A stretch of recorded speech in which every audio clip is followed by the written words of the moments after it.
Dental anatomy is a field of anatomy dedicated to the study of human tooth structures. The development, appearance, and classification of teeth fall within its purview. Tooth formation begins before birth, and teeth's eventual morphology is dictated during this time. Dental anatomy is also a taxonomical science. It is concerned with the naming of teeth and the structures of which they are made, this information serving a practical purpose in dental treatment. Usually, there are 20 primary teeth and 28 to 32 permanent teeth, the last 4 being third molars or wisdom teeth, each of which may or may not grow in. Among primary teeth, 10 usually are found in the maxilla and the other 10 in the mandible. Among permanent teeth, 16 are found in the maxilla and the other 16 in the mandible. Most of the teeth have distinguishing features. Tooth development. Tooth development is the complex process by which teeth form from embryonic cells, grow, and erupt into the mouth. Although many diverse species have teeth, non-human tooth development is largely the same as in humans. For human teeth to have a healthy oral environment, enamel, dentin, cementum, and the periodontium must all develop during appropriate stages of fetal development. Primary teeth start to form between the 6th and 8th weeks in utero, and permanent teeth begin to form in the 20th week in utero. If teeth do not start to develop at or near these times, they will not develop at all. A significant amount of research has focused on determining the processes that initiate tooth development. It is widely accepted that there is a factor within the tissues of the first branchial arch that is necessary for the development of teeth. The tooth bud is an aggregation of cells that eventually forms a tooth and is organized into 3 parts: the enamel organ, the dental papilla and the dental follicle. The enamel organ is composed of the outer enamel epithelium, inner enamel epithelium, stellate reticulum and stratum intermedium. These cells give rise to ameloblasts, which produce enamel and the reduced enamel epithelium. The growth of cervical loop cells into the deeper tissues forms here Twig's epithelial root sheath, which determines the root shape of the tooth.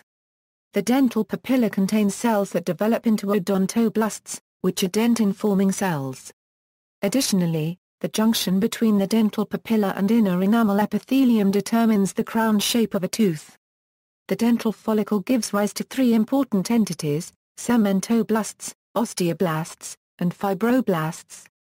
Cementoblasts form the cementum of a tooth. Osteoblasts give rise to the alveolar bone around the roots of teeth. Fibroblasts develop the periodontal ligaments which connect teeth to the alveolar bone through cementum. Tooth development is commonly divided into the following stages: the bud stage, the cap, the bell, and finally maturation. The staging of tooth development is an attempt to categorize changes that take place along a continuum. Frequently it is difficult to decide what stage should be assigned to a particular developing tooth. This determination is further complicated by the varying appearance of different histologic sections of the same developing tooth, which can appear to be different stages. Identification, nomenclature: teeth are named by their set, arch, class, type, and side. Teeth can belong to one of 2 sets of teeth, primary teeth or permanent teeth. Often, deciduous may be used in place of primary, and adult may be used for permanent. Succedaneous refers to those teeth of the permanent dentition that replace primary teeth. Succedaneous would refer to these teeth as a group. Further, the name depends upon which arch the tooth is found in. The term, maxillary, is given to teeth in the upper jaw and mandibular to those in the lower jaw. There are 4 classes of teeth: incisors, canines, premolars, and molars. Premolars are found only in permanent teeth. There are no premolars in deciduous teeth. Within each class, teeth may be classified into different traits. Incisors are divided further into central and lateral incisors. Among premolars and molars, there are first and second premolars, and first, second, and third molars. The side of the mouth in which a tooth is found may also be included in the name. For example, a specific name for a tooth may be primary maxillary left lateral incisor. Numbering systems. There are several different dental notation systems for associating information to a specific tooth. The three most common systems are the FDI World Dental Federation notation, Universal Numbering System, and Palmer notation method. The FDI system is used worldwide, and the Universal is used widely in the USA. Although the Palmer notation was supposedly superseded by the FDI World Dental Federation notation, it overwhelmingly continues to be the preferred method used by dental students and practitioners in the United Kingdom. It was originally termed the Zsigmondy system after the Austrian dentist Adolf Zsigmondy, who developed the idea in 1861, using a Zsigmondy cross to record quadrants of tooth positions. The Palmer notation consists of a symbol designating in which quadrant the tooth is found and a number indicating the position from the midline.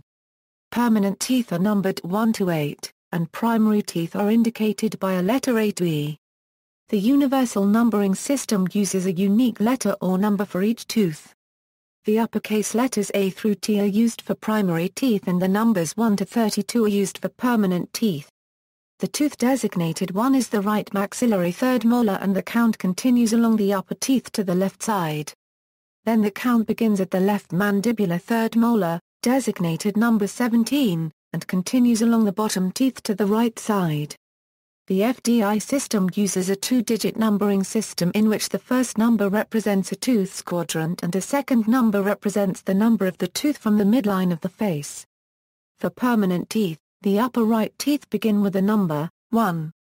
The upper left teeth begin with a number 2. The lower left teeth begin with a number 3. The lower right teeth begin with a number 4. For primary teeth, the sequence of numbers goes 5, 6, 7, and 8 for the teeth in the upper right, upper left, and lower right respectively. As a result, any given tooth has 3 different ways to identify it, depending on which notation system is used. The permanent right maxillary central incisor is identified by the number 8 in the universal system. In the FDI system, the same tooth is identified by the number 11. The Palmer system uses the number and symbol, 1A, to identify the tooth. Further confusion may result if a number is given on a tooth without assuming a common notation method. Since the number, 12, may signify the permanent left maxillary first premolar in the universal system or the permanent right maxillary lateral incisor in the FDI system, the notation being used must be clear to prevent confusion. Victor Haderup of Denmark in 1891 devised a variant of 8-tooth quadrant system in which plus and minus, were used to differentiate between upper and lower quadrants, and between right and left quadrants. Primary teeth were numbered as upper right, lower left. This system is still taught in Denmark. Anatomic landmarks, crown and root. The term crown of a tooth can be used in 2 ways. The term anatomic crown of a tooth refers to the area above the cemento-enamel junction or neck of the tooth. It is completely covered in enamel. The term clinical crown often is convenient in referring to any part of the tooth visible in the mouth, but as a rule the unqualified term crown refers to the anatomic crown. The bulk of the crown is composed of dentin, with the pulp chamber within. The crown is enclosed within bone before the tooth erupts, but after eruption the crown is almost always visible in an anatomically normal and clinically healthy mouth. The anatomic root is found below the cemento-enamel junction and is covered with cementum, whereas the clinical root is any part of a tooth not visible in the mouth. Similarly, the anatomic root is assumed in most circumstances. Dentin composes most of the root, which normally has pulp canals. The roots of teeth may be single in number or multiple. Canines and most premolars, except for maxillary first premolars, usually have 1 root. Maxillary first premolars and mandibular molars usually have 2 roots. Maxillary molars usually have 3 roots. The tooth is supported in bone by an attachment apparatus, known as the periodontium, which interacts with the root. Surfaces that are nearest the cheeks or lips are referred to as facial, and those nearest the tongue are known as lingual. Facial surfaces can be subdivided into buccal and labial. Lingual surfaces can also be described as palatal when found on maxillary teeth beside the hard palate. Surfaces that aid in chewing are known as occlusal on posterior teeth and incisal on anterior teeth. Surfaces nearest the junction of the crown and root are referred to as cervical, and those closest to the apex of the root are referred to as apical. The words mesial and distal are also used as descriptions. Mesial signifies a surface closer to the median line of the face, which is located on a vertical axis between the eyes, down the nose, and between the contact of the central incisors. Surfaces further away from the median line are described as distal. Cusp. A cusp is an elevation on an occlusal surface of posterior teeth and canines. It contributes to a significant portion of the tooth's surface. Canines have one cusp. Maxillary premolars and the mandibular first premolars usually have two cusps. Mandibular second premolars frequently have three cusps, one buccal and two lingual. Maxillary molars have two buccal cusps and two lingual cusps. A fifth cusp that may form on the maxillary first molar is known as the cusp of Carabelli. Mandibular molars may have 5 or 4 cusps. Cingulum. A cingulum is a convexity measure distally resembling a girdle, encircling the lingual surface at the cervical third, found on the lingual surface of anterior teeth. It is frequently identifiable as an inverted V-shaped ridge, and its appearance is comparable to a girdle. All anterior teeth are formed from 4 centers of development, referred to as lobes. 3 are located on the facial side of the tooth, and 1 on the lingual side. The cingulum forms from this lingual lobe of development. The majority of a lingual surface's cervical third is made up of the cingulum. On lower incisors, a cingulum usually is poorly developed or absent. Maxillary canines have a large, well-developed cingulum, whereas the cingulum of mandibular canines is smoother and rounded. Ridges are any linear, flat elevations on teeth, and they are named according to their location. The buccal ridge runs cervico-occlusally in approximately the center of the buccal surface of premolars. The labial ridge is one that runs cervico-incisally in approximately the center of the labial surface of canines. The lingual ridge extends from the cingulum to the cusp tip on the lingual surface of most canines. The cervical ridge runs mesodistally on the cervical third of the buccal surface of the crown. These are found on all primary teeth but only on the permanent molars.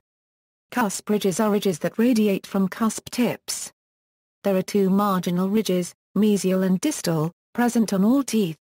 On anterior teeth, they are located on the mesial and distal borders of the lingual surface. On posterior teeth, they are located on the mesial and distal borders of the occlusal surface. Triangular ridges are those that project from the cusp tips of premolar and molars to the central groove. Transverse ridges are formed by the union of 2 triangular ridges on posterior teeth. The joining of buccal and lingual triangular ridges is usually named as an example. The oblique ridge is found on the occlusal surfaces of maxillary molars. It is formed by the union of the distal cusp ridge of the mesiolingual cusp and the triangular ridge of the distobuccal cusp.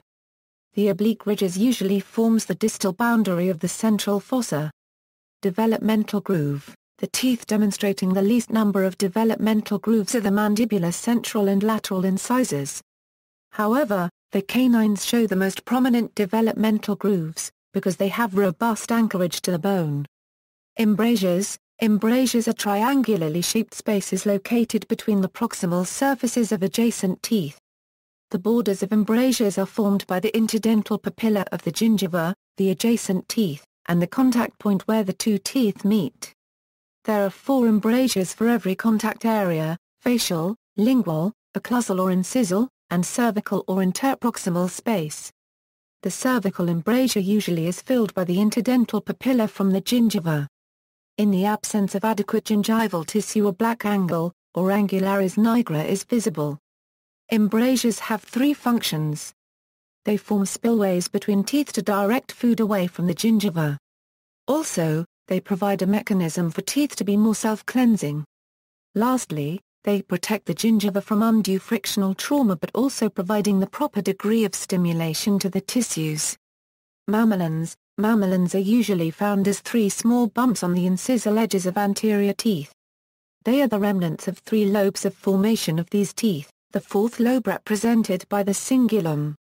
Since this surface of the tooth is the first to wear away from attrition, mamelons may not be visible on teeth of older people. Instead, the best chance to see this characteristic is soon after eruption of the tooth into the mouth. Note: the presence of mamelons in adults is an indication of malocclusion. Distinguishing characteristics of teeth: incisor. 8 incisors are anterior teeth, 4 in the upper arch and 4 in the lower. Their function is for shearing or cutting food during chewing. There are no cusps on the teeth. Instead, the surface area of the tooth used in eating is called the incisal ridge or incisal edge. Though similar, there are some minor differences between the primary and permanent incisors. Maxillary central incisor. The maxillary central incisors are usually the most visible teeth, since they are the top center 2 teeth in the front of a mouth, and they are located mesial to the maxillary lateral incisor. The overall length of the deciduous maxillary central incisor is 16 mm on average, with the crown being 6 mm and the root being 10 mm. In comparison to the permanent maxillary central incisor, the ratio of the root length to the crown length is greater in the deciduous tooth. The diameter of the crown mesodistally is greater than the length cervicoincisally, which makes the tooth appear wider rather than taller from a labial viewpoint. The permanent maxillary central incisor is the widest tooth mesodistally in comparison to any other anterior tooth. It is larger than the neighboring lateral incisor and is usually not as convex on its labial surface. As a result, the central incisor appears to be more rectangular or square in shape. The mesial incisal angle is sharper than the distal incisal angle. When this tooth is newly erupted into the mouth, the incisal edges have 3 rounded features called mamelons. Mamelons disappear with time as the enamel wears away by friction. Maxillary lateral incisor. The maxillary lateral incisor is the tooth located distally from both maxillary central incisors of the mouth and mesially from both maxillary canines. Mandibular central incisor. The mandibular central incisor is the tooth located on the jaw, adjacent to the midline of the face.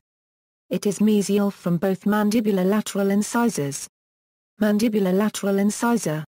The mandibular lateral incisor is the tooth located distally from both mandibular central incisors of the mouth and mesially from both mandibular canines. Canine. Both the maxillary and mandibular canines are called the cornerstone of the mouth because they are all located 3 teeth away from the midline, and separate the premolars from the incisors. The location of the canines reflect their dual function as they complement both the premolars and incisors during chewing. Nonetheless, the most common action of the canines is tearing of food.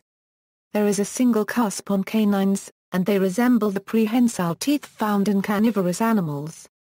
Though similar, there are some minor. Maxillary canine. The maxillary canine is the tooth located laterally from both maxillary lateral incisors of the mouth but mesially from both maxillary first premolars. It is the longest tooth in total length, from root to the incisal edge, in the mouth. Mandibular canine. The mandibular canine is the tooth located distally from both mandibular lateral incisors of the mouth but mesially from both mandibular first premolars. Premolar. Premolars are found distal to canines and mesial to molars. They are divided into first and second premolars. The functions of premolars vary.